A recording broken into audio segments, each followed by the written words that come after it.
बिस्मिल्लाहिर्रहमानिर्रहीम। Hello everyone, अस्सलामु अलैकुम। मैं हूं आपका होस्ट डॉक्टर तनवीर अरशद चौधरी। आज हम बात करेंगे कि हमारी जो माउथ कैविटी होती है, आपके मुंह के अंदर अल्लाह रब्बुल इज़्ज़त ने खूबसूरत दांत लगाए हैं जो इंसान की शख्सियत को खूबसूरत बनाते हैं। कहा यह जाता था कि दांत अच्छे तो सेहत अच्छी। तो जब हम बचपन में होते थे, स्टूडेंट दौर में थे, तो हमारे जो बड़े आबा अजदाद थे, हमारे दोस्त अहबाब थे, हमारे उस्ताद मोहतरम थे, टीचर्स थे, या जहाँ पे हम पढ़ने के लिए जाते थे, तो लोग हमें ये कहते होते थे कि दांत अच्छे तो सेहत अच्छी। फिर हम किसी जगह गुजरते थे तो कोई भी डेंटल का अगर कोई क्लिनिक खुला होता था तो लोगों ने बाहर ये लिखा होता था कि दांत अच्छे तो सेहत अच्छी। तो उस वक़्त ये चीज़ समझ नहीं आती थी। फिर वक़्त के साथ साथ जब हमने देखा कि दांत जो है वो बंदे की जो पर्सनैलिटी है उसको इम्प्रूव करने के अंदर, आपकी बॉडी के डाइजेस्टिव सिस्टम को एक्टिवेट करने के अंदर, आपको कॉन्स्टिपेशन से बचाने के लिए दांतों का एक अहम किरदार है। अब आप लोग ये सोच रहे होंगे कि दांतों का किरदार इन चीज़ों से कैसे है, तो उसके ऊपर पूरी डिबेट हम इस प्रोग्राम में करेंगे। आप देख रहे हैं health special show on special TV. आज के इस शो के अंदर मैंने जिस शख्सियत को दावत दे रखी है वो मोस्ट फेमस शख्सियत हैं और पाकिस्तान के पहले डेंटल सर्जन हैं। तो मैं सर का तारफ़ करवाने से पहले मैं इसको, जिस तरह मैंने आप लोगों को बताया कि दांत अच्छे तो सेहत अच्छी, तो हम जब बात करेंगे तो हम दांत की, आपकी माउथ कैविटी के अंदर जितने भी मसाइल होते हैं वो कोशिश करेंगे कि उसके ऊपर डिटेल गुफ्तगू सर के साथ करें कि आपके मुंह से बदबू क्यों आती है, आपके दांतों के ऊपर जो पिलाहट आती है वो क्यों आती है, दांतों के नीचे वाली साइडों पे या ऊपर वाली साइडों पे जो पत्थर जम जाता है वो क्यों होता है, रूट किनाल क्या चीज़ है, दांत निकालने क्यों पड़ते हैं, दूध के दांत क्या होते हैं, डबल दांत आ जाए तो सेटल कैसे किया जा सकता है। इसके अलावा आपकी जो दाढ़ें हैं वो क्यों ख़राब होती हैं, बार बार क्यों निकालनी पड़ती हैं, फिलिंग हमें बार बार क्यों करनी पड़ती है, जब दाढ़ का दर्द होता है तो लोग पूरी पूरी रात नहीं सो पाते। तो इसके पीछे जो बेसिक काजेज़ होती हैं, इसकी सिम्प्टोमेटिकली चेंजिंग होती हैं, अलामतें जो होती है, क्यों ये ऐसा होता है। फिर जो आपने दांतों की सफाई रखनी है तो वो किस तरह करनी है, किस एंगल से करनी है, ट्राई एंगल से करनी है, कितनी दफ़ा करनी है, हर खाने के बाद दांत साफ करने हैं, ये सारी बातों के ऊपर डिटेल डिस्कशन के लिए मैंने हेल्थ स्पेशल स्टूडियो के अंदर जिस शख्सियत को दावत दे रखी है, lieutenant colonel doctor Mohammad Ali Yasir, जो कंसल्टेंट डेंटल सर्जन है। सर, मैं आपको वेलकम करता हूँ। Thank you. सर को हमने अपने शो में बुलाया और दिल की भड़ास भी निकालेंगे और सर का जो नॉलेज है कोशिश करेंगे कि कोई भी टॉपिक ऐसा ना रहे जो आप लोगों की अवेयरनेस के लिए, मुझे और आपको सबको अपनी एजुकेशन को डेवलप करने के लिए जो चीज़ हमारे लिए ज़रूरी हो वो मैं कोशिश करूँगा कि सर से हम वो चीज़ें लाजमी लें। सर, मेरा पहला सवाल आपसे ये है कि मुंह में से जो बदबू आती है, इसकी जो पहले हमने देखा था कि नीम हकीम जो होते थे वो कहते थे ये आपका मैदा ख़राब है, या कोई आपकी नब्ज़ पकड़ता था वो कहता था आपने पानी कम पिया इसलिए स्मेल आ रही। तो आज की जो साइंस है वो इसको प्रूव करती है कि इसका लिंक दांतों के साथ है। तो सर, इसकी जो बेसिक रीज़न है, काजेज़ है, सिम्टम्स हैं, ये क्या हैं सर? बिस्मिल्लाहिर्रहमानिर्रहीम, अस्सलामु अलैकुम। बहुत शुक्रिया डॉक्टर साहब, आपका सवाल इंतहाई अहम है और आजकल के जो दांतों की बीमारियां और जो हम पेशेंट्स देख रहे हैं उससे इंतहाई रेलेवेंट है। और बहुत सारे पेशेंट्स की ये हमारी जो क्लिनिक्स में और हॉस्पिटल्स में हमारे पास ओपीडी में आते हैं, उनकी ये शिकायत है कि हमारे मुंह से स्मेल आती है जिसकी वजह से हम महफिल में दोस्तों के साथ, फैमिली के साथ इतने कॉन्फिडेंस और कंफर्टेबली बैठ नहीं सकते। तो जब मैं उनके मुंह का मुआयना करता हूँ तो मैं ये देखता हूँ कि 90% ऑफ द केसेस हमारे पास जो आते हैं फीटर ऑरस जिसको हम कहते हैं, ये हेलिथोसिस के साथ, जिसको मुंह की स्मेल कहा जाता है आम ज़बान में, और साइंटिफिकली इसको हेलिथोसिस हम कहते हैं या फीटर ऑरस कहते हैं। इसमें जो कॉज है वो है सफाई का फुकदान। बेसिकली जो दांत अल्लाह ताला ने हमें एक बहुत बड़ी नेमत दी है, ये हमारे जिस्म का एक बहुत ही अहम हिस्सा है और हम इसकी सफाई जो कि FDA, WHO और रिकमेंडेड है, तमाम दुनिया की डेंटल एसोसिएशंस ने इस बात पर मुत्तफिक है कि you must clean brush your teeth at least twice a day. This is the minimum recommended. ये है जो बुक्स कहती हैं कि after every food, if you are taking food 3 times a day, if you're taking food 5 times, a meal 5 times a day, you have to brush or clean your teeth. अब मसला ये है कि हमारे यहाँ चूँकि अवेयरनेस नहीं है लोगों में, उस तरीके से लोगों ने इसको प्रायोरिटाइज़ नहीं किया, ना ही हमारी कोई तरबियत है उस तरीके से कि लोग सफाई में, दांतों की सफाई में उसमें लचक है, हुजान है, हुज्जत है, और जिसकी वजह से दांतों की बीमारियां और मुंह से स्मेल जो है वो बढ़ती जा रही है। तो मेन इसकी जो कॉज है वो है सफाई का फुकदान, पहला। इसके बाद जो दूसरी कॉजेज़ आती हैं बाद में, जिनकी तादाद निस्बतन परसेंटेज वाइज कम है, वो है आपके गम्स की बीमारियां जिसको हम जिंजवाइटिस कहते हैं, पेरिडोंशियम की बीमारियां जिसको हम पेरिडोंटाइटिस कहते हैं, पायोरिया कहते हैं, और टू सम एक्सटेंट जिन लोगों का मैदा या जिनका स्टमक जैसे गर्ड है, जिन लोगों को जो कि गैस्ट्रोएसोफेजियल रिफ्लक्स डिजीज़ है, उसमें, और स्पेशली उन लोगों में जिनमें जो है वो डाइजेस्टिव सिस्टम उनका इतना अच्छा नहीं है, उसमें भी कुछ लोगों को स्मेल आ सकती है। अच्छा, इसमें रियलिटी है, इसमें रियलिटी बिल्कुल है, इसमें रियलिटी है, लेकिन इसकी परसेंटेज कम है। ज़्यादा कॉज जो है वो इंट्राओरल है, सफाई है, और वो इंट्राओरल कॉज है, it's not related with the digestive system, जिसकी कॉज कम है। जी नाज़रीन, जैसे कि आपने देखा कि सर ने बहुत ही ज़बरदस्त तरीके से एक्सप्लेन किया कि मुंह की सफाई कितनी ज़रूरी है। मैंने अपने कपड़े भी चेंज कर लिए, मैं सैलून पे भी चली गई या मैं चला गया और मैंने जाके वहाँ पे डाई भी करवा लिया, मैंने हाइड्रा फेशियल भी करवा लिया, मैंने अपने आप को खूबसूरत भी बना लिया, लेकिन मैंने अपने दांतों की सफाई नहीं की। तो कुरान मजीद हमें क्या कहता है? अत्तहरु शत्रुल ईमान, कि सफाई जो है वो निसफ ईमान है। सफाई हमारे ईमान का हिस्सा है। अगर आप साफ़ नहीं हैं, वो आप इंटरनल बॉडी आपकी सफाई हो या एक्सटर्नल बॉडी सफाई हो, तो इस्लाम ये कहता है कि सफाई निसफ ईमान है। क्योंकि जहाँ पे पंजाबी में ये कहा जाता था कि जहाँ सफाई नहीं वहाँ खुदाई नहीं, सफाई है तो खुदाई है। तो सर ने बड़े अच्छे तरीके से एक्सप्लेन किया कि मुंह के अंदर स्मेल की जो रीज़न है वो अगर 70 to 80% तो दांतों की सफाई है, 20% आपके मैदे की खराबी है, डाइजेस्टिव सिस्टम का ख़राब होना, या आपकी बॉडी के अंदर किसी भी तरह के कोई भी मैदे के इफेक्ट हो जाएं तो उसमें भी होती है। तो सर मैं ये पूछना चाह रहा हूँ हमारे व्यूअर्स के लिए कि दांतों की सफाई के लिए टूथपेस्ट ही लाजमी है या मसवाक जो है वो उसका और टूथपेस्ट में क्या डिफरेंस क्या है? सर बहुत ही अच्छा सवाल आपने पूछा। इसमें कोई शक नहीं, हदीस भी है कि नबी पाक सल्लल्लाहु अलैहि वसल्लम ने फरमाया कि मसवाक जो है वो ना सिर्फ दांतों और मुंह की सफाई करती है बल्कि उससे नज़र भी बेहतर होती है। हाँ, और अल्हम्दुलिल्लाह जब साइंस ने इस पर रिसर्च की तो 90% मसवाक में एक एलिमेंट उन्होंने डिस्कवर किया, वो था टैनिक एसिड। आजकल की जो टूथपेस्ट हैं जिसमें एंटी ब्लीडिंग या जिंजोवाइटिस के लिए जो टूथपेस्ट बनाई जाती हैं उसमें मेन जो कंटेंट है वो ट्रांडेसामिक एसिड है जो टैनिक एसिड से बनता है। तो मिसवाक में अल्लाह ताला ने नेचुरली ये चीज़ रखी है, तो मिसवाक से सफाई बेहतरीन एक ज़रिया है। आपका सवाल ये है कि क्या टूथपेस्ट भी, तो मेरा जवाब उसमें ये है कि टूथपेस्ट को आप मिसवाक पे लगा के भी इस्तेमाल कर सकते हैं, क्योंकि कुछ ऐसे एलिमेंट हैं जो टूथपेस्ट में होते हैं, जैसे जो है उसमें आपका बेकिंग सोडा है, सोडियम बाइकार्बोनेट है, पोटेशियम नाइट्रेट है। ये ऐसे एलिमेंट हैं जो कि डाले जाते हैं दांतों की मुख्तलिफ बीमारियां और मुख्तलिफ सिम्टम्स को ट्रीट करने के लिए, जिसमें आपकी हाइपर सेंसिटिविटी है, आपकी ब्लीडिंग गम्स है, उसमें टैनिक एसिड या ट्रांडेसामिक एसिड के साथ साथ ये चीज़ें भी जाई जाती हैं। तो मेरा मशवरा ये है कि जो लोग मिसवाक यूज़ करते हैं वो टूथपेस्ट को मिसवाक पे लगा कर इस्तेमाल कर सकते हैं, बेहतरीन रिजल्ट्स मिलेंगे।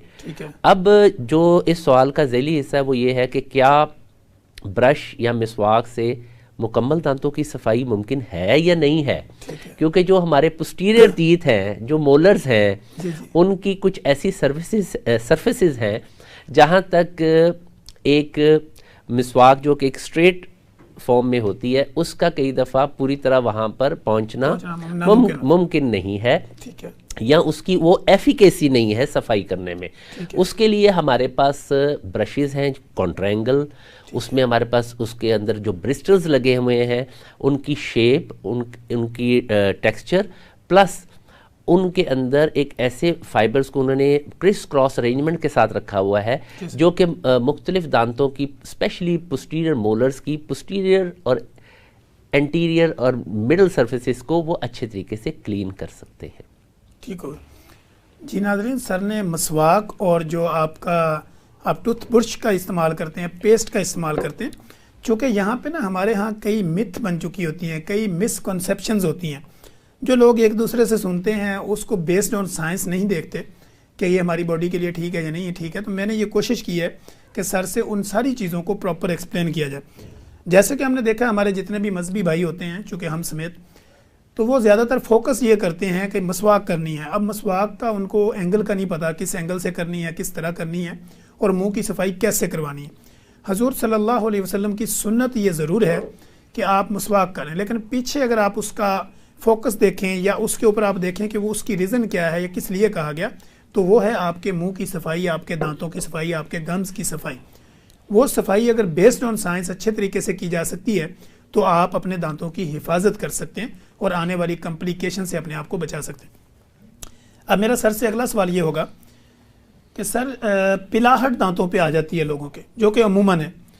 हम अपने क्लिनिकल ट्रायल में, क्योंकि being a clinician practitioner, daily basis पे हम सैकड़ों मरीजों का मुआयना करके यहाँ पे पहुँचते हैं। तो सर जब हम लोगों को ये कहते हैं कि हमने आपका थ्रोट देखना, मुंह खोल लें, तो वो जब मुंह खोलते हैं तो उनके दांत पीले होते हैं। तो मेरा पहला सवाल उनसे ये होता है कि आप सिगरेट पीते हैं, चाय पीते हैं, पान चरस कुछ भी लेते हैं कि नहीं? तो उनमें से 50% तो लेते होते हैं कुछ ना कुछ, 50% नहीं भी लेते। तो इस पिलाहट की मेन रीज़न क्या सर? बहुत ही रेलेवेंट क्वेश्चन आपने किया आजकल के दौर के हिसाब से, इस दौर में जो ज़रूरत है। मेनली जो दांतों की स्टेनिंग है, जिसको हम ये पिलाहट आम ज़बान में कहते हैं, this is due to multiple factors. इसमें जो सबसे इम्पॉर्टेंट फैक्टर है वो आपके डेली जो आप खाना खाते हैं और खाने पीने में जो चीज़ें यूज़ करते हैं उसमें आर्टिफिशियल फूड कलर्स का मेन पहला रोल उनका है, जिसमें हमारी केचप्स आती हैं, जिसमें हमारी फिज़ी कलर्ड फिज़ी और सॉफ्ट ड्रिंक्स आती हैं, जिसमें हमारे चावलों में जर्दा पुलाव वगैरह के लिए जो रंग डाला जाता है उसके असरात हैं। ये तो है उन लोगों के लिए जो कि किसी किस्म का नशा यानी पान सिगरेट वगैरह से परहेज़ करते हैं, उनमें भी स्टेनिंग आती है over a period of time due to excessive use of these things. अगर कोई बंदा रेगुलर सॉफ्ट ड्रिंक्स और वो भी कलर्ड वाली पी रहा है, कोई बंदा रेगुलर केचप का शौकीन है, तो उसमें ये चीज़ आएंगी। साथ इसका जो मल्टीपल जो साथ फैक्टर चल रहा होता है वो डेफिनेटली आपकी सफाई है, जिसका फुकदान है हमारे यहाँ। दूसरे कैटेगरी में वो लोग फॉल करते हैं जो कि सिगरेट नोशी करते हैं, पान का इस्तेमाल करते हैं, गुटखा करते हैं और इस तरह के जो नशावर चीज़ें हैं जिससे कि उनके दांतों पे उस चीज़ के स्मोक के या केमिकल के इफ़ेक्ट्स आते हैं। उस वजह से उनमें ये स्टेनिंग, जिसको हम पिलाहट कहते हैं, या दांतों का कलर जो है वो पीला और येलोइश और कुछ जगहों पे ब्राउनिश भी इवन हो जाता है, जो डार्क स्टेन हो जाता है, डार्क येलो से ब्राउन की तरफ चला जाता है। तो इसमें रिकमेंडेड ट्रीटमेंट ऑफ कोर्स आपकी जैसा कि किताब भी कहती है और FDA अप्रूव्ड भी है कि डेंटिस्ट को आपने साल में मिनिमम 2 दफ़ा विजिट करना है फॉर जनरल चेकअप। ठीक है। जब हमारे पास पेशेंट जो रेगुलर विजिट पे आता है, रेगुलर फॉलोअप पे आता है, हर 6 माह बाद बगैर किसी दांत के या मसूड़ों के प्रॉब्लम की वजह से हमारे पास आता है, तो हम पहली चीज़ जो उसमें देखते हैं जब एग्जामिनेशन करते हैं कि क्या उस पर एक्सटर्नल डिपॉजिट्स, स्टेन्स वगैरह तो मौजूद नहीं है।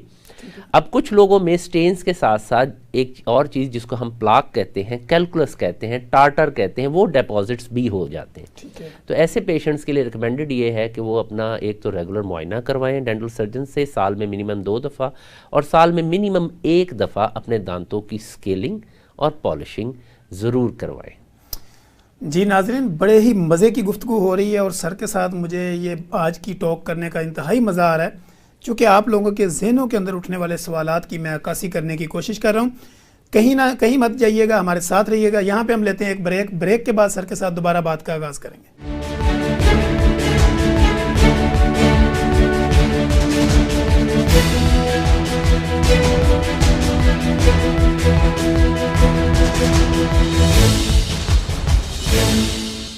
जी नाजरीन, वेलकम बैक। जैसे कि आपने देखा, ब्रेक से पहले सर बहुत ही ज़बरदस्त तरीके से एक्सप्लेनेशन और प्रॉपर एक्सप्लेन कर रहे थे, वजाहत कर रहे थे कि दांतों के जो मसाइल होते हैं, पिलाहट होती है, वो क्यों होती है। तो सर के पास मेरा जो अगला सवाल होगा वो हम सर से ये जानने की कोशिश करेंगे कि सर जो पिलाहट की वजह से आगे वो लोग, जब हम किसी डेंटल टेक्नीशियन के पास जाते हैं तो टेक्नीशियन जो है ना, वो बेसिकली ज़्यादातर हमने देखा है कि डिफरेंट क्लिनिक्स के ऊपर डेंटल सर्जन कम होते हैं, तो शॉर्टेज की वजह से डिफरेंट क्लिनिक्स के ऊपर ज़्यादातर जो है वो टेक्नीशियंस बैठे होते हैं। तो आप किसी भी टेक्नीशियन के पास जाएं, वो आपकी पिलाहट को देखता है, तो जब पिलाहट नीचे जमा हो के सख्त हो जाती है तो वो कहता है जी पत्थर बन गया। अब जो स्केलिंग होती है वो क्यों ज़रूरी होती है, जो दांतों की हम स्केलिंग करवाते हैं उसका क्यों ज़रूरी होती है, और उसके जो आगे फ़ायदे क्या होते हैं आपके दांतों की सफाई के रोल में। बेसिकली जो दांतों में सफाई ना करने की वजह से पहले 24 घंटे में एक लेयर डेवलप होती है जिसको हम सॉफ्ट प्लैक कहते हैं। ठीक है। Within 48 hours that soft plaque turns into harder shape, वो सख्त होने शुरू हो जाती है। ठीक है। 2 हफ्ते में वो जो प्लैक है, अगर वहाँ से सफाई उस पर्टिकुलर एरिया की नहीं हो पा रही, जी जी, बाकी सारे दांतों की बेशक हो रही हो, लेकिन उस पर्टिकुलर, कुछ लोग जो ब्रश करते हैं वो अंदर वाले दांतों पे ब्रश नहीं करते, वहाँ पर पर्टिकुलरली हमने ये देखा है over a period of years कि लोअर इंसाइजर, नीचे वाले दांत जो सामने वाले उनकी बैक साइड पे, और ऊपर वाले जो पिछले दांत हैं उनकी बाहर वाली साइड पे प्लैक जो है वो आहिस्ता आहिस्ता हार्ड होना शुरू होता है। जब वो हार्ड होता है तो वो एक शक्ल पत्थर की सी इख्तियार करता है जिसको हम कैलकुलस कहते हैं। बेसिकली कैलकुलस जो है वो एक्सटर्नल डिपॉजिट है जो कि सफाई ना होने की वजह से प्लाक के बदस्तूर लेयर जमने की वजह से डेवलप होता है। हमारे अपने मुंह में जो सलाइवरी ग्लैंड्स हैं उनके सलाइवा के साथ मिक्स होके, और जो वहाँ पर फूड पार्टिकल्स की डेपोजिशन है उस पे ओरल कैविटी में जो नॉर्मल फ्लोरा के बैक्टीरिया हैं उनके इंटरेक्शन से जो लैक्टिक एसिड प्रोड्यूस होता है, वो ना सिर्फ ये कि वहाँ पर कैलकुलस डिपॉजिट करता है बल्कि एक्सट्रीम केसेस में वो केरीज की इनिशिएटिव भी करता है जिसको हम आम जबान में दांतों का कीड़ा लगना कहते हैं।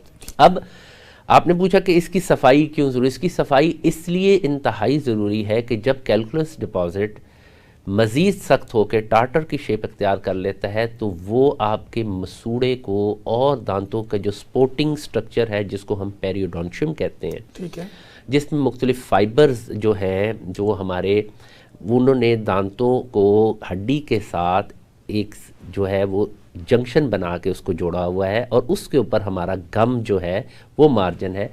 तो स्टार्टिंग में सबसे पहले ये होता है कि जिंजवाइटिस यानी कि जिंजाइवा की इन्फ्लेमेशन होती है जिसको हम जिंजवाइटिस कहते हैं। उससे दांतों में मसूड़ों से होना ना, उसकी वजह से दांतों का जो है वो ठंडा गर्म लगना स्टार्ट होना, जी जी, और फिर जब इसकी सफाई हम ना करें तो ये इन एक्सट्रीम केसेस में पेरियोडोंटाइटिस और दांत जो है वो हिलना शुरू हो जाते हैं, उनकी सपोर्ट कम, उनकी बेस जो है वो वीक होना शुरू हो जाती है।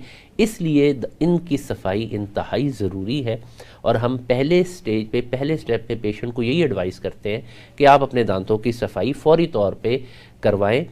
जब हम सफाई करते हैं तो उसके बाद दांतों की जो नेचुरल पॉलिश है उसको रिवाइव करने के लिए हम पॉलिशिंग का भी ट्रीटमेंट साथ ही देते हैं। इसको स्केलिंग भी कहा जाता है, इसको क्लीनिंग भी कहा जाता है आम फहम ज़बान में, लेकिन असल लफ्ज़ जो है वो इसका डी स्केलिंग है। जो ट्रीटमेंट है दैट इज़ डी स्केलिंग।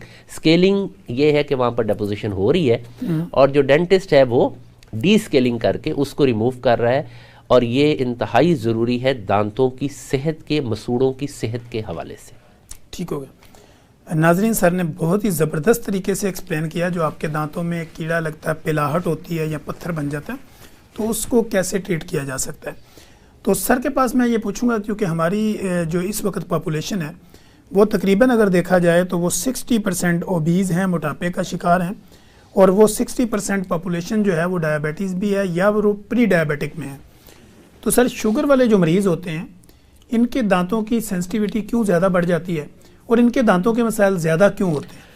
जी बिल्कुल, हमारे यहाँ जैसा कि आपने बताया कि diabetes is one of the most prevailing disease in this region, और उसमें डेफिनेटली जैसे कि जो शुगर के मरीज़ उनके जिस्म के बाकी अज्जा पे इफ़ेक्ट्स आते हैं। दांतों और मसूड़ों पे बेशुमार इनके इफ़ेक्ट्स हैं और कई ऐसे पेशेंट्स हैं जो अनडायग्नोज्ड डायबिटीज़ के साथ जा रहे होते हैं। हमारे पास जब विज़िट करते हैं तो हम उनके दांतों की और मसूड़ों की कंडीशन देख के उनसे कहते हैं कि आप प्लीज़ अपना शुगर का टेस्ट करवाएं, आपको शुगर तो नहीं हो गई।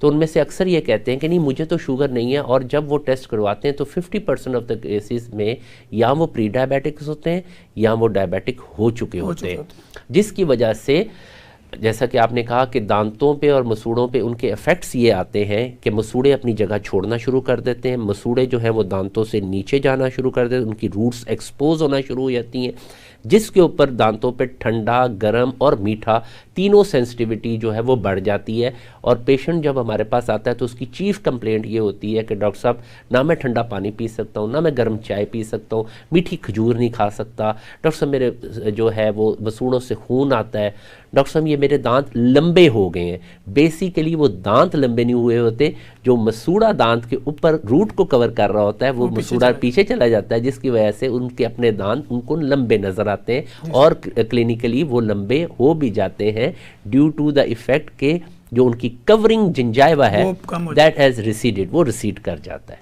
ठीक हो गया। नाजरीन, अब हम जो है ना वो सर से आगे ये जानने की कोशिश करेंगे, क्योंकि सर जो है ना वो मोस्ट एक्सपीरियंस हैं। आपने देख लिया होगा जिस तरह की मैं सवाल सर से कर रहा हूँ और जिस तरह के हम जवाब आप लोगों के लिए तलाश कर रहे हैं या आप लोगों के लिए आसानियाँ पैदा कर रहे हैं या आपको अवेयर करने की कोशिश कर रहे हैं, वेल एजुकेट बना रहे हैं। तो हमारा बेसिकली पर्पस ये सेशन करने का, ये शो करने का ये है, बीइंग अ डॉक्टर मैं ये समझता हूँ कि जब तक हम कम्युनिटी को, नीचे अपनी आबादी को, लोअर लेवल के ऊपर लोगों को एजुकेट नहीं करेंगे, हेल्थ अवेयरनेस नहीं देंगे, बीमारियाँ तो आती जाती रहती हैं, बीमारियाँ बढ़ती जा रही हैं, कंसल्टेंट भी बढ़ते जा रहे हैं, स्पेशलिटी भी बढ़ती जा रही है और जदीद टेक्नोलॉजी भी बढ़ती जा रही है, लेकिन लोगों को अवेयर करने के लिए जो हमारा प्रोसेस है वो ज़ीरो है, यानी ना होने के बराबर है। किसी भी आप यूनिवर्सिटी में चले जाएं जो मेडिकल की हो या नॉन मेडिकल हो, तो वहाँ पे कोई भी प्रिवेंटिव जो है वो चेयर नहीं है जहाँ पे आपको ये तरीका बताया जाए कि आपने किसी भी तरह के जो हादसात हैं, बीमारियाँ हैं, उससे किस तरह अपने आप को बचाना है।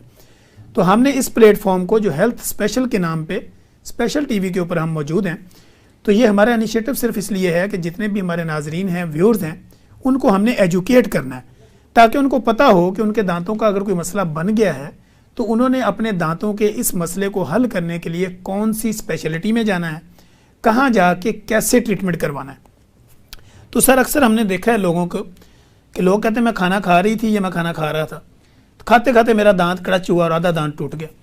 तो इसकी सर रीज़न क्या होती है? और दूसरा, जिन लोगों की दाढ़ में दर्द रहता है बार बार, वो नीचे सेंसिटिविटी हो जाती है, तो उनकी दाढ़ अगर वो निकाल देते हैं किसी भी नॉन क्वालिफाइड बंदे से, तो उसके इफ़ेक्ट क्या होते हैं?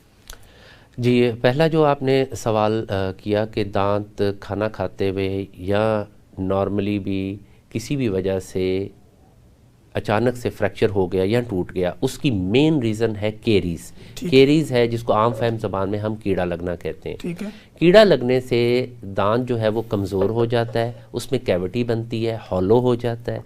हॉलो जो चीज़ है जिसको सपोर्ट नहीं रहती, उसकी जो वॉल्स हैं दांत की वो क्रम्बल कर जाती हैं, तो आइदर क्राउन उसका फ्रैक्चर हो जाता है, और अगर दांत की क्राउन पार्ट के साथ साथ रूट में भी केरीज है तो वो फ्रैक्चर उसका starting from the crown till the root complete fracture हो जाता है। ये सूरत हाल उन लोगों में ज़्यादातर होती है जो कि केरीज प्रोन है। ठीक है। मैं इस पे एक ऐड अब करता चलूँ एक चीज़, हमारे पाकिस्तान में जैसा कि हम सबको मालूम है कि पीने का साफ़ पानी बहुत सारी परसेंटेज ऑफ पॉपुलेशन को मैसर नहीं है। ठीक है। उस वजह से कुछ ऐसे इलाके हैं जहाँ पर फ्लोराइड की तादाद रिकमेंडेड तादाद से ज़रूरत से ज़्यादा है। जब वो रिकमेंडेड से ज़्यादा हो जाती है तो वो फ्लोरोसिस कॉज करता है दांतों में, जो दांत वीक हो जाते हैं और केरीज प्रोन हो जाते हैं। वो फ्लोरोसिस के जो पेशेंट हैं इनमें केरीज की परसेंटेज ज़्यादा होती है और इनमें दांतों का ये टूटना या फ्रैक्चर होना या रिजॉर्ब होना, भुर जाना, इसकी बहुत ज़्यादा कंप्लेंट्स आती हैं।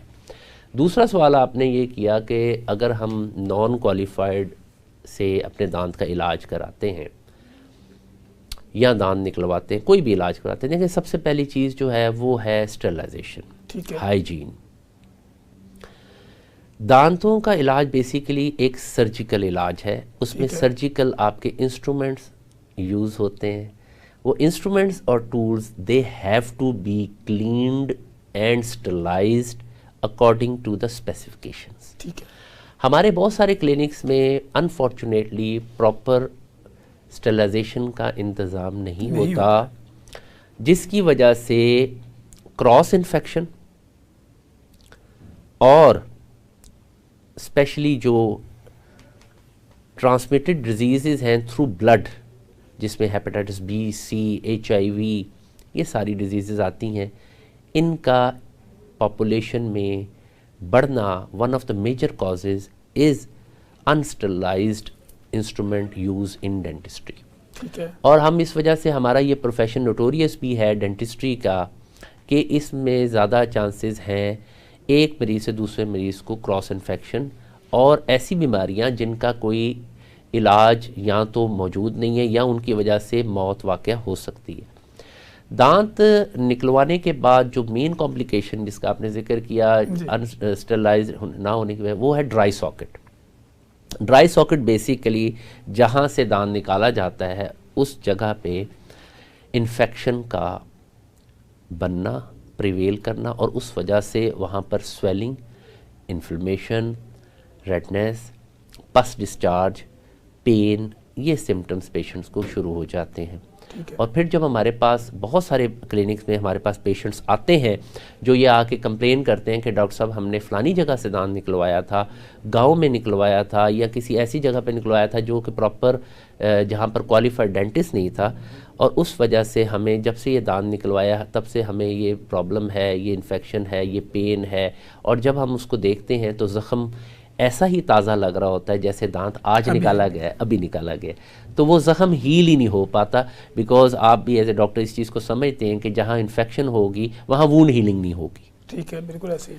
तो ये एक दो मेजर कॉम्प्लिकेशंस हैं और मेरी एडवाइस भी है और मेरी सजेशन भी है, मेरी रिक्वेस्ट भी है जनरल पब्लिक से और हमारे जो लोकल पॉपुलेशन से कि बराए मेहरबानी अपना जो सेहत का ख्याल रखें, अपने दांतों की सेहत का भी उतना ही ख्याल ज़रूरी रखें और क्वालिफाइड डेंटिस्ट से जो है हमेशा अपना ट्रीटमेंट करवाएं और क्वैकरी को जो है वो डिस्करेज करें। क्वैक्स के पास मत जाएं, ना क्वैक से अपना इलाज कराएं, इसमें आपका नुकसान है, आप ही का जो है वो इसमें प्रॉब्लम में आप आएंगे और वो क्वैक बिल्कुल इस काबिल नहीं है, ना ही उसके पास सलाहियत है, ना ही उसके पास काबिलियत है कि वो आपकी इस कॉम्प्लिकेशन को दूर कर सके। जी नाज़रीन, जैसे कि हमने आपको इंट्रो में बताया कि हमारे साथ lieutenant colonel doctor Mohammad Ali Yasir जो कंसल्टेंट डेंटल सर्जन है हमारे स्टूडियो में मौजूद हैं। तो सर की जो एक्सपीरियंस है, तजर्बा है, या सर का जो काम करने का अंदाज़ है, या सर का जो वे ऑफ टॉकिंग है, तो मेरा कहीं भी दिल नहीं करता कि मैं सर को किसी भी जगह ब्रेक करूं, चूँकि जहाँ पे हम किसी भी तरह की जो सोशल मीडिया के ऊपर या किसी भी तरह की चैनल के ऊपर या कोई भी प्रोग्राम जब हम कर रहे होते हैं डिजिटल, तो उसमें टाइम लिमिटेशंस होती हैं। तो हमारी कोशिश ये होती है कि कम टाइम के अंदर ज़्यादा से ज़्यादा चीज़ें जो है वो आप लोगों तक पहुँचाने की कोशिश की जाए। सर ने बहुत ही ज़बरदस्त अंदाज में एक्सप्लेन किया और बहुत ही ज़बरदस्त अंदाज के अंदर आप लोगों को एजुकेट करने की कोशिश की। मेरा किसी भी डेंटल के ऊपर ये आज पहला प्रोग्राम है, तो यकीन माने बहसीयत डॉक्टर मुझे बहुत खुशी हो रही है कि मेरे जो कम्युनिटी के जो कुछ हीरे हैं जो छुपे हुए हैं, तो मेरी कोशिश ये है कि उनको मैं यहाँ पे ला के थोड़ा सा पॉलिश करूँ ताकि उनके नॉलेज को आप लोगों तक पहुँचाया जाए और आपको वेल अवेयर किया जाए। जैसे कि सर ने कहा कि जब भी आप किसी नॉन क्वालिफाइड बंदे के पास जाते हैं तो वो अनस्टरलाइज जो औजार है वो इस्तेमाल करता है, जिसमें आप हेपेटाइटिस A, B, C और इसकी डिफरेंट कैटेगरीज होती हैं जो वायरल डिजीज़ में आपको कन्वर्ट कर देती हैं। चूँकि माउथ कैविटी आपका मेजर एक गेट है, एक मेजर वे है जहाँ से आपने हर चीज़ को इंटेक करना है, अपनी बॉडी के अंदर डालना है। तो लिहाजा कोई भी फ्रूट, कोई भी चीज़ जब आप खाते हैं उसको प्रॉपर वॉश करें, अपने हाथों की सफाई रखें, अपने दांतों की सफाई रखें, तो अपने आप को सेहतमंद ज़िंदगी की तरफ ले जाएं। अब सर से मेरा अगला सवाल ये होगा कि सर दाढ़ तो निकल गई, दांत भी निकल गया, दाढ़ भी निकल गई, दांत भी निकल गया, और इसके ऊपर जो जी ओके जी नाज़रीन, यहाँ पे हम लेते हैं एक ब्रेक के बाद मैं सर से ये पूछूंगा कि क्रोम, रूट किनाल या जो दांत हमारे नए लग जाते हैं तो इसको किस तरह आगे लेके चला जा सकता है।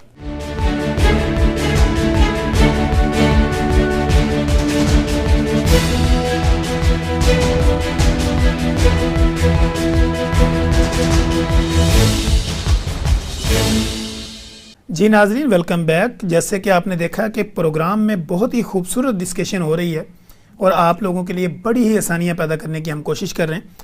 तो सर, बिला तखीर मैं आपसे ये पूछूंगा कि दाढ़ भी निकल गई, दांत भी निकल गया, अब इसके ऊपर जो क्रोम होता है उसकी क्वालिटी क्या होती है, किस तरह किया जाता है सर? इसमें यह है कि दांत की रिप्लेसमेंट के लिए मेनली 3 तरीक़ेकार जो हैं मौजूद हैं।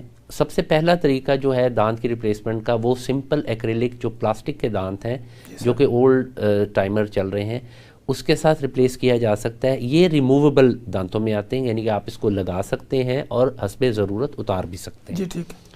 ये तो एक्रिलिक के हो गए, प्लास्टिक के दांत। फिर इसके बाद नेक्स्ट कैटेगरी आती है जिसको हम नॉर्मली क्राउन्स एंड ब्रिजेस कहते हैं। ये बेसिकली ऐसे मेटल बेस्ड मटेरियल के साथ बने होते हैं जिसके ऊपर पोर्सलेन या अब जो आ गए हैं वो मेटल फ्री जिरकोनिया, वो दांत भी, वो क्राउन ब्रिजेस भी लग रहे हैं। और इसकी जो है वो अफादियत ये है कि ये जब वन टाइम फिक्स कर दिए जाते हैं, they fall into fix category. ये फिक्स कैटेगरी दांत लग जाते हैं। उसके बाद इनको आप ऐसे ही जैसे नॉर्मल दांत है आप बाकी वैसे ट्रीट करें, ब्रश करें और आपको इनको निकालने की ज़रूरत नहीं होती और इसके नीचे जो दांत हैं वो सेव भी हो जाते हैं। इसके बाद एक तीसरी कैटेगरी है जो आजकल रिसेंटली पिछले 20 साल में काफ़ी पॉपुलर हुई और वो कैटेगरी है इम्प्लांट्स, डेंटल इम्प्लांट्स की। जो टाइटेनियम नोबल मेटल अलॉय के टाइटेनियम इम्प्लांट्स आजकल बहुत कॉमन है और उसमें किया यह जाता है कि जहाँ से दांत निकला होता है उस जगह हड्डी में एक स्क्रू जिसको हम अबटमेंट कहते हैं वो फिक्स किया जाता है। उसके ऊपर जो है हम मसनूई दांत, आर्टिफिशियल टूथ, जो कि पोर्सलेन का भी हो सकता है और जिरकोनिया का भी हो सकता है, सिरेमिक का दांत हम उस पर फिक्स कर सकते हैं। और वो दांत, उसका फ़ायदा ये है कि वो एग्जैक्टली उसी जगह पे लगता है जहाँ से वो दांत निकला, ओरिजिनल दांत निकला, और उसकी लुक और शेप सेम वैसी रहती है। और साइड वाले जो दांत हैं उसके ऊपर ना तो कोई तार आती है ना ही कोई क्राउन की कवरिंग आती है, तो बाकी दांत आपके वैसे ही नॉर्मली रहते हैं। और ये जो दांत है ये आपको एक फीलिंग देता है जो कि टेस्ट की भी आती है, स्मेल भी आती है, तो आपको एक नेचुरल फीलिंग फील होती है इससे। अच्छा सर, दूसरा हमने बेशुमार पेशेंट को भी देखते हैं अपने करीबी अजीज़ व अक़ारब में भी, लोगों के ना दांत बड़े टेढ़े होते हैं, यानी वो बेतरतीब दांत होते हैं, कोई 3-3 दांत निकले होते हैं एक जगह पे, तो इनको कैसे टाइटल किया जाता है सर? अच्छा, ये बेसिकली मैल ओक्लूजन में कैटेगरी में फॉल करते हैं और इसका ट्रीटमेंट जो है वो ऑर्थोडोंटिकली किया जाता है। इसमें मुख्तलिफ तरीके हैं जिसमें स्टार्टिंग में रिमूवेबल अप्लाइंसेस दी जाती हैं जिसमें तारें लगी होती हैं, वो पहनाई जाती हैं पेशेंट्स को over a period of 1 to 2 years। इसमें स्टार्टिंग कैटेगरी जो है सबसे लो कैटेगरी वो रिमूवेबल की है जिसके रिजल्ट्स इतने अच्छे नहीं हैं। अब जो नई कैटेगरी पिछले 40 साल से आ गई हुई है वो है मेटल सिरेमिक ब्रैकेट्स की। अब मेटल के ब्रैकेट्स में भी 2 किस्म के हैं, एक वो है जो सामने से नज़र आते हैं, एक वो जो बैक साइड पे लगते हैं, सामने नज़र नहीं आते। उसमें भी एक कैटेगरी आ गई है जो सिरेमिक है, दांतों की रंग की बिल्कुल है, यानी कि आपको बिल्कुल ऐसे लगेगा कि जैसे दांतों के ऊपर दांतों के रंग की कोई चीज़ लगी हुई है। और उसके बाद जो लेटेस्ट कैटेगरी है वो है अलाइनर्स, वो ट्रांसपेरेंट हैं, वो ट्रेज हैं, आप मुख्तलिफ पहनते हैं। इस तरीके से जो टेढ़े दांत हैं उनको सीधा किया जाता है ऑर्थोडोंटिक मीन्स से, और इसमें पेशेंट को मिनिमम 2 years का एक्टिव पीरियड दिया जाता है, फिर 1 to 2 years का रिटेंशन पीरियड या पैसिव टाइम दिया जाता है जिसमें दांतों को जहाँ पर उनको ले जाना मकसूद होता है या सीधा करना मकसूद होता है उसके बाद उनको वहाँ पर रिटेन किया जाता है। ठीक हो गया। अच्छा सर, इसमें एक तो ये हमने सारा क्लियर कर लिया ताकि लोगों को प्रॉपर अवेयरनेस हो गई। अब जो ये बच्चों के मामला होते हैं, लोग हमारे पास आते हैं कि जी बच्चे को दूध भी दे रहे हैं, जैसे कि आपको पता है कि calcium deficiency, vitamin D deficiency तो आम है। एक तो मेरा सवाल आपसे ये होगा कि कैल्शियम और विटामिन डी डेफिशिएंसी का दांतों पे क्या असरात होते हैं, और दूसरा सर ये होगा कि जो माएँ हमारे पास आती हैं वो कहती हैं कि 6 महीने 7 महीने का बच्चा हो गया, अब मैं इसको फ़लाँ गुटी दे रही हूँ, फ़लाँ मैं कतरे पिला रही हूँ, किसी ने कहा दांत जल्दी निकाल लेगा, तो इसमें क्या रियलिटी है? जी, बहुत ही अहम सवाल है ये। आजकल हम देखते हैं हमारे पास जो बच्चे आ रहे हैं, ना सिर्फ के न्यूनेट्स, इन्फेंट्स, बल्कि जो चिल्ड्रन भी हैं, उन सब में दूध के दांतों की ग्रोथ और टाइमिंग जो किताब में लिखी हुई है और जो आज से 25 साल पहले वैलिड थी, उससे डिलेड हो चुकी है, नंबर 1। नंबर 2, जो मिल्क टीथ के शेड होने का टाइम है, उनके गिरने का, और नए दांत का, परमानेंट दांतों के आने का टाइम है, वो भी डिलेड हो चुका है इसी वजह से। इसकी जो मेन कॉज, जैसे आपने फरमाया, विटामिन डी और कैल्शियम का बिल्कुल इसमें रोल है, और इस वजह से ना सिर्फ कि डिलेड इरप्शन हो रही, डिलेड दांत लेट निकल रहे हैं, एज से ज़्यादा बाद में निकल रहे हैं, बल्कि उनमें मुख्तलिफ़ किस्म के डिसऑर्डर भी हम देख रहे हैं, जैसे कि अमीलोजेनेसिस इम्परफेक्टा है, डेंटिनोजेनेसिस इम्परफेक्टा है। ये इस वजह से है कि कैल्शियम, मैग्नीशियम के लेवल बॉडी में एडवोकेट ना होने की वजह से दांतों की ग्रोथ जो है प्रॉपर नहीं हो सकी, और इम्प्रॉपर ग्रोथ, टूथ एनॉमली जिसको हम कहते हैं, कंजेनिटल भी हैं उसमें, वो इसमें फॉल करते हैं। उस वजह से ये सारी बीमारियां फैल रही हैं। अब जो लोग ये कहते हैं कि जी 6-7 माह का बच्चा हमारा हो गया, हम इसको कुछ होम्योपैथिक जो है वो टैबलेट्स भी दे रहे हैं, कोई हकीमों की पुड़ियाँ भी दे रहे हैं, कोई कह रहा है कि जी मुझे फ़लानी चीज़ किसी ने बताई थी तो वो कर रहे हैं। बात यह है कि हमने कॉज देखनी है कि what is the cause of delay. अगर जनरलाइज बच्चा वीक है, जनरलाइज उसकी बॉडी जो है वो वीक डेवलप हो रही, बच्चा वीक पैदा हुआ था, इमेच्योर था बच्चा, या बच्चा जो था वो प्रॉपरली पूरी एज में 9 मंथ्स का पैदा नहीं हुआ, प्री मेच्योर पैदा हुआ है, और अब उसकी जो ग्रोथ भी जो है वो प्री मेच्योर है, या स्लो है, या डिलेड है, वो बच्चा ना सिर्फ उसके दांत लेट आएंगे बल्कि उसकी हड्डियों की और कद की ग्रोथ भी उसी तरह डिलेड होगी, क्योंकि हड्डियों में भी उसी तरह कैल्शियम और फॉस्फेट और मैग्नीशियम ज़रूरी है जिस तरह दांतों में सेम उनका स्ट्रक्चर है। तो जहाँ डेवलपमेंट हड्डियों की वीक हो रही है या लेट हो रही है, वहीं दांतों की हो रही है। इस वजह से हमें कॉज देखनी है। अगर उसको विटामिन डी की या कैल्शियम की कमी है तो उसको दूर किया जा सकता है नेचुरल सोर्सेज पे और सप्लीमेंट्स के साथ भी। दूसरी चीज़ जो देखने की है वो ये है कि, और मैं इसको डिस्करेज करूँगा इन चीज़ों को, कि जो ये खामखा छोटे बच्चों को दवाइयाँ पिलाने शुरू कर देते हैं और पुड़ियाँ खिलाना शुरू कर देते हैं, मुख्तलिफ कुश्ते, स्टीरॉइड्स वगैरह, वो उनके मैदे को और बॉडी को मज़ीद ख़राब करते हैं। तो इसलिए मैं दोबारा इस बात पे जो है वो ज़ोर दे के कहूँगा कि 6 महीने के बाद अपनी और अपनी फैमिली का डेंटल चेकअप ज़रूर करवाएं। जी ठीक हो गया। नाजरीन, जैसे कि आपने देखा कि हमारे साथ lieutenant colonel doctor Mohammad Ali Yasir, consultant dental surgeon हमारे पास मौजूद हैं। सर मोस्ट एक्सपीरियंस हैं और बेशुमार जगह पे काम किया, बेशुमार जगह पे काम कर रहे हैं, वेलफेयर का काम भी कर रहे हैं, लोगों की फलाह व बहबूद के ऊपर काम भी कर रहे हैं, और इस तरह के अवेयरनेस जो सेशन है उनको भी हम जगह जगह कंडक्ट करते हैं और अपने डॉक्टर्स को भी एजुकेट करने की कोशिश करते हैं ताकि वो नीचे कम्युनिटी को एजुकेट कर सकें। तो सर से मेरा आखिरी सवाल ये होगा कि सर माउथ कैविटी के अंदर छाले बनना, आबले बनना, ज़ख्म हो जाना, फंगल इन्फेक्शन हो जाना, इनका दांतों के साथ भी कोई रोल होता है या ऑटो इम्यून डिजीज़ होती है? जी बिल्कुल, दोनों कॉजेज़ इसकी देखी गई हैं। एक तो ये है कि जो दांत शार्प एजेस, जिनके दांतों के शार्प एजेस बन जाते हैं, वो इसको जो है वो इंजर करते हैं, और इस इंजरी की वजह से माउथ अल्सर्स या जो हैं वो सोर्स बनते हैं मुंह में।